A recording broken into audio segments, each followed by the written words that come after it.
Hey everyone, I'm back, and today we're going to be talking about Fargo. And this movie is by the Coen brothers, and it stars William H. Macy, Steve Buscemi. And what this movie is basically about, it's William H. Macy's character. He wants money, and he hires these two thugs to kidnap his wife because his father-in-law is very wealthy and has tons of money, and he wants money for himself. And unfortunately, some things go wrong along the way, and this movie is really good. I had a great time watching it. I have some flaws with it, but overall, I think this is a great movie. So, what I like about this movie the most would be the performances. William H. Macy, Steve Buscemi, Frances McDormand. All of them are great. There's not one performance that stood out to me as bad. And each of the characters are very... They're not one-dimensional. They have layers to each of their characters, and they're developed, and you really understand what their characters are. William H. Macy's character just wants money, and he hires these two thugs to kidnap his wife so he can get like $40,000 at least.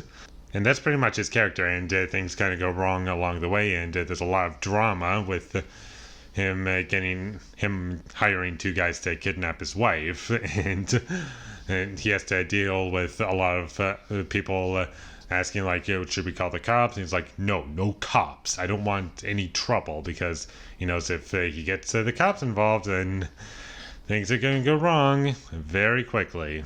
Frances McDormand, I liked a decent amount of what was going on in her storyline. I liked her character. It's just that there were some subplots that her character ran into that didn't need to be there, and I don't understand why they're in the movie, because they literally have like one or two scenes, and there's not really much there. Like, what was the character? Who calls her like at the middle of the night, like Mike or something? I don't think any of those scenes were poorly handled for the most part. I just felt as though those scenes did not need to be in the movie at all. The two thugs that William H. Macy hires in this movie, I think those characters are very interesting. Steve Buscemi, I love his performance in this movie. I think he might be my favorite in the entire movie.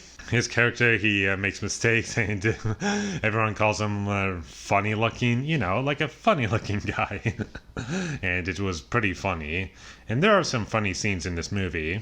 Like, for instance, the scene right before they kidnap William H. Macy's wife. When Steve Buscemi's character was talking to his partner, is why he's not talking for like 4 hours straight, and he's like, yeah, we're going to play a silent game. Let's see how you like it. And he can barely keep his mouth shut.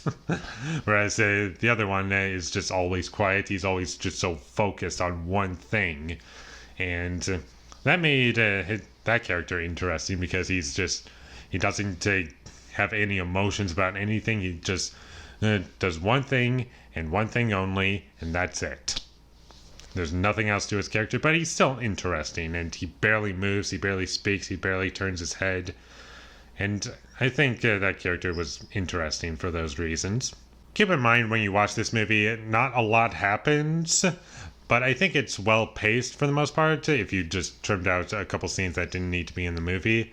There's some violence in the movie, and I think the violence in the movie was handled well.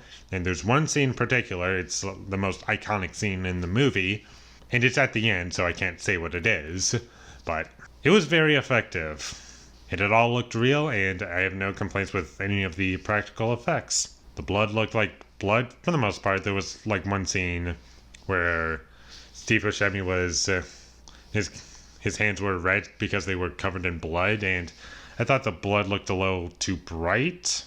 But that's about it for issues with the movie, aside from like a little bit of blood and a couple things going on with other characters that I didn't care about and didn't need to be in the movie. Those are my flaws with Fargo, but for the most part, this movie works. It's well paced. There's great characters, great performances, and it's a really good movie. You should check it out. And I'm going to give Fargo an 8 out of 10. So those are my thoughts on Fargo. If you enjoyed this review, be sure to leave a like and comment down below what you thought of Fargo down below. And my social media links will all be in the description down below, so follow me there. And last but not least, subscribe to be a part of Foley Nation. And I'll see you when I get my next review up. And that is going to be for Prisoners, because I really want to talk about this movie. And I saw it once, and I instantly fell in love with it, and I can't wait to talk about it with you guys. So until I get that up, thank you for watching, and have a great day.